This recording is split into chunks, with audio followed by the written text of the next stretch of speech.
Jadi maggot itu adalah semacam belatung ataupun dia semacam pengurai dari lalat black soldier fly, artinya lalat tentara hitam, yang dimana dia itu dapat melakukan penguraian limbah organik, lebih tepatnya adalah sisa makanan. Jadi kalau teman-teman di rumah itu punya sisa makanan, itu sebenarnya bisa untuk dihasilkan atau dijadikan produk yang jauh lebih bernilai tinggi, karena maggot itu dapat dijadikan untuk pakan unggas ataupun pakan perikanan air tawar. Dan tentunya kotoran dari maggot nantinya itu teman-teman bisa gunakan untuk pupuk tanaman, atau biasanya kita menyebutnya adalah kasgot, yaitu bekas maggot. Nah, dari dua hal itu tentunya teman-teman bisa mendapatkan benefit ataupun dampak yang lebih baik. Yang pertama, tidak memberikan dampak lingkungan yang kotor terhadap sekitar.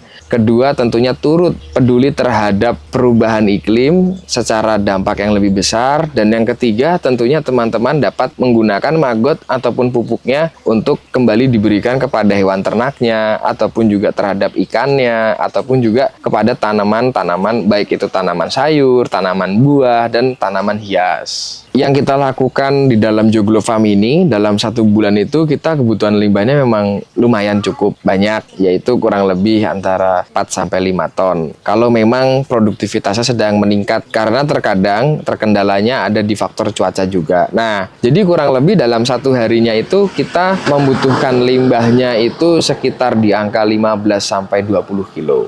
Nah, akan tetapi pada perlakuannya kita tidak bisa yang mengasumsikan 15-20. Jadi kita lebih tepatnya memang menyesuaikan dari kebutuhan di setiap biopon ataupun setiap kotakan dari kandang maggot tersebut.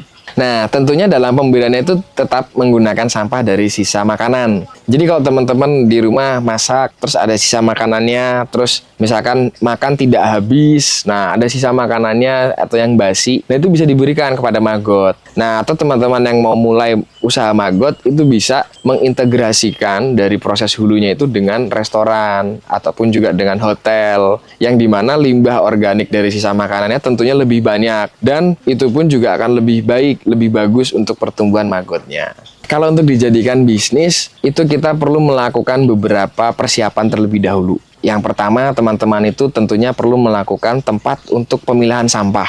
Dikarenakan kita dapat menekan dari harga kos HPP-nya atau harga produksinya itu dengan cara salah satunya adalah pengambilan limbah di proses hulu atau pengambilan limbah di restoran. Nah, ketika kita melakukan pengambilan limbah di restoran atau di hulu ini, ada beberapa yang bisa malah menjadi pendapatan juga. Sebagai contoh, kita sebagai tukang sampahnya, tentunya kita biasanya mendapatkan bayaran ataupun upah dari pengambilan sampah tersebut di setiap bulannya.